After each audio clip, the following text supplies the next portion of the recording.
ClancyPasta presents Do You Come Here Often? Written by AuthorJoJo.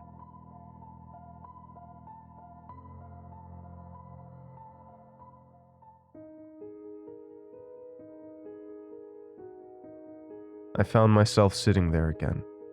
I had been drifting there more and more often, trying to drown my sorrows and escape my life at home.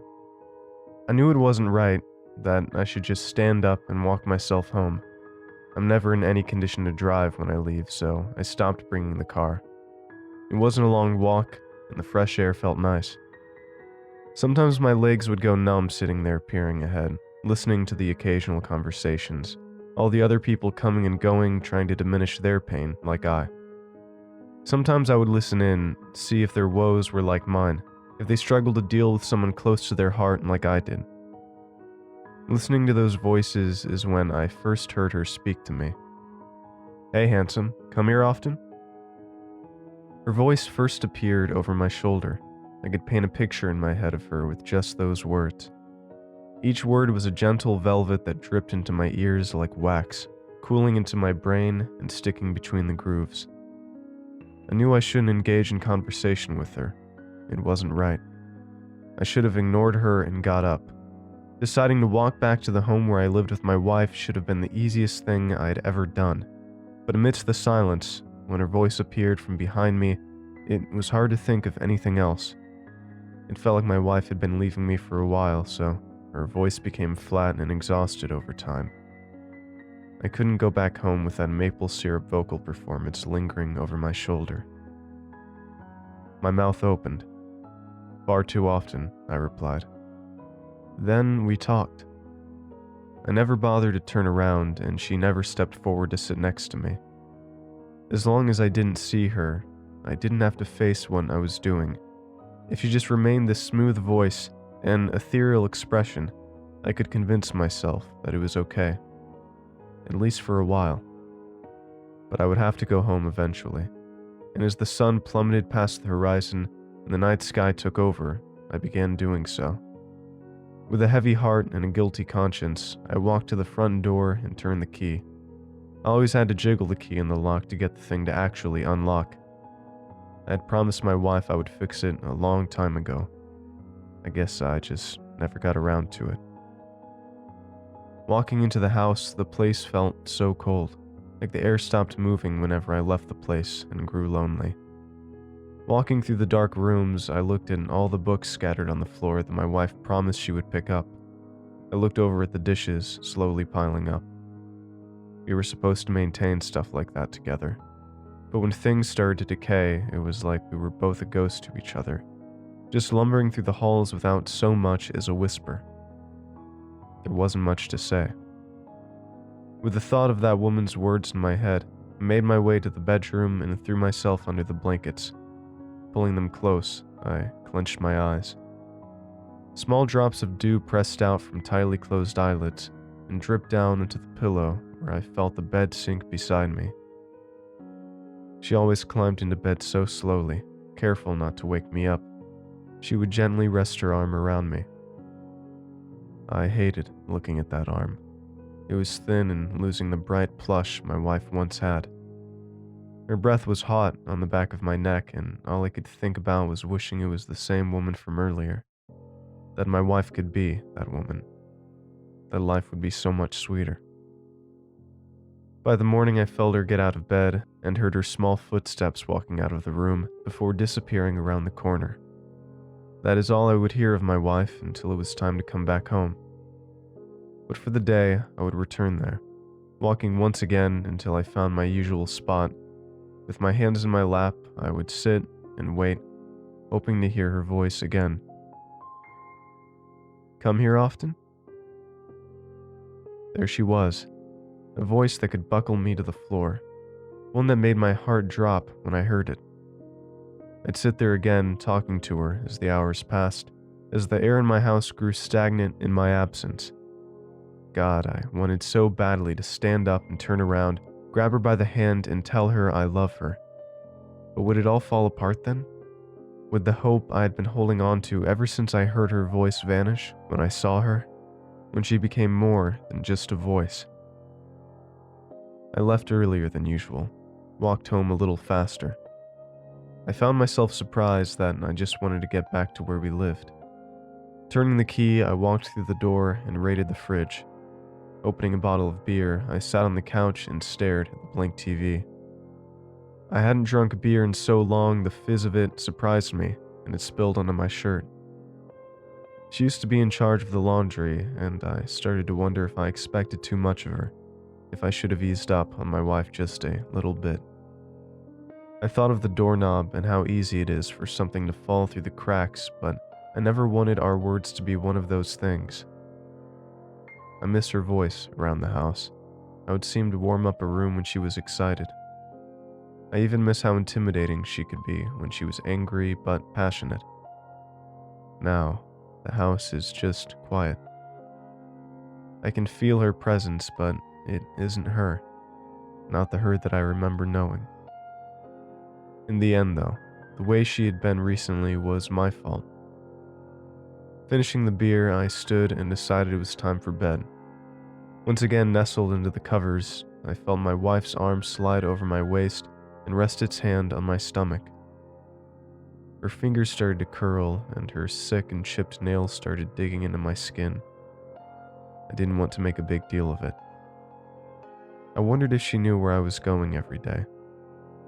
Of course she knew. How would I think that she wouldn't? Her fingers dragged harder and harder, and all I could do was wince against the pain and hope she'd get it all out. It's my fault she was there. It was my fault that she had become the way she is, no matter how hard I try to fight it.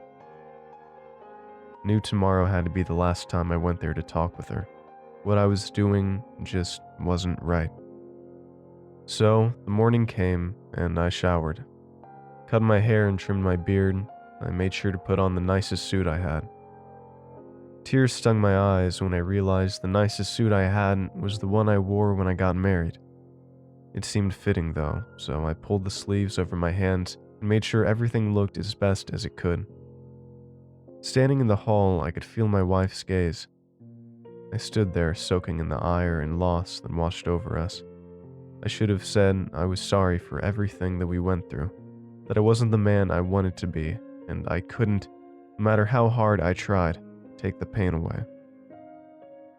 Both of us standing with one foot in the grave, I made my way out of the house. The walk was slow. I didn't know if I was doing that intentionally or if time itself was just caving in around me. Given my life as of late, I wouldn't be surprised with either. I looked at my usual spot, a tint of pain curing in my stomach. Reaching my usual seat, I crossed my legs and sat down. It took a while before she showed up. Staring forward, I had plenty of time to reflect on my actions lately and how much I was risking. If you leave a door open long enough, anything can step through. "Hey there, handsome. You come here often?" Her words filled my heart. So welcoming they were. They felt more like home than stepping through my front door ever did. With a heavy heart and a deep sigh, I began rising to my feet and, steeling myself for the harsh reality, I turned around to face her. She was just how I pictured her. She was exactly how I remembered her. Before she fell ill. Rosy red lips, thick and full auburn hair hanging neatly around powerfully aqua eyes that never failed to captivate me. Just as I expected, it was hard seeing her like that. She was smiling, but I could see my pain reflected in her eyes. "Are you ready now?" She spoke again, reaching out her hand waiting for mine. I thought back to the silence we shared in the doctor's office after her diagnosis was handed to us. Even with the doctors sugarcoating each word, we had no idea how to process. I watched the woman I loved falling apart more and more each day. Her skin loses its color, her words becoming fewer and fewer. The energy she once could power a house with became so weak she wasn't even able to clean up the books she had knocked over when she passed out in the living room. Reaching out, I took her hand. I was happy, and I could feel it, actually feel the warmth behind the words she spoke. God, it hurt. So much it hurt to watch the image of her dissipating like a memory that I could no longer picture, but could never forget. Before too long, I was standing there alone. No other families were visiting that day, and I was thankful. I didn't want anyone else seeing me sobbing on the ground like that, clutching at the grass. Eyes so focused on my wife's gravestone, you'd think I was trying to will her back to life. I'd do anything to have that sort of power. Once I just couldn't anymore. Once all the pain I had been clutching onto left me, I found the strength I needed to stand again, walk home again, go through the front door again and face the truth of an empty house. I knew the ghost of her would be gone before I got home. I wish I could have kept those parts of her around. The warm voice at the cemetery and the cold body at home. Something, anything to hold on to her, but it wasn't fair. The version of her I remembered when she was healthy would visit me at the cemetery, but the version of her that was sick, that I left at home every day, was still in pain. And as hard as letting go is, if holding on to something hurts what you're holding on to, it isn't worth it. I stood in the living room so long, expecting a floorboard to creak, or a whisper to come around the corner. But I was alone. Only the memories in my head serving as company, with nothing else to do. No way to deny it anymore. I reached over and grabbed the books laying on the floor and put them back on the shelf. Past the shelf, I could see the hallway mirror. I could see me standing there in my now ruffled wedding suit. But beside me, in the reflection, I saw her, the best she'd ever looked, standing with me in her wedding dress. And if I had to pick a version I want to stick in my mind, I'd pick that one every time. I love you. I miss you. I hope somewhere, somehow, I can see you again. And when I do, I can ask you, hey beautiful, you come here often?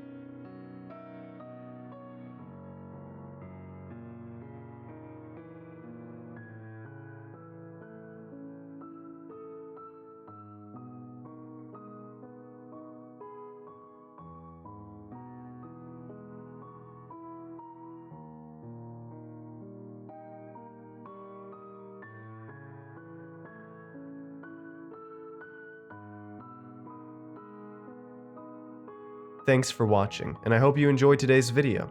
I want to give a huge thanks to all of my supporters over at Patreon and YouTube memberships. Your support makes these narrations possible, and I appreciate it a ton. If you'd like to join these lovely ghouls, you can head on over to my Patreon at patreon.com/ClancyPasta, or click the join button below to become a member.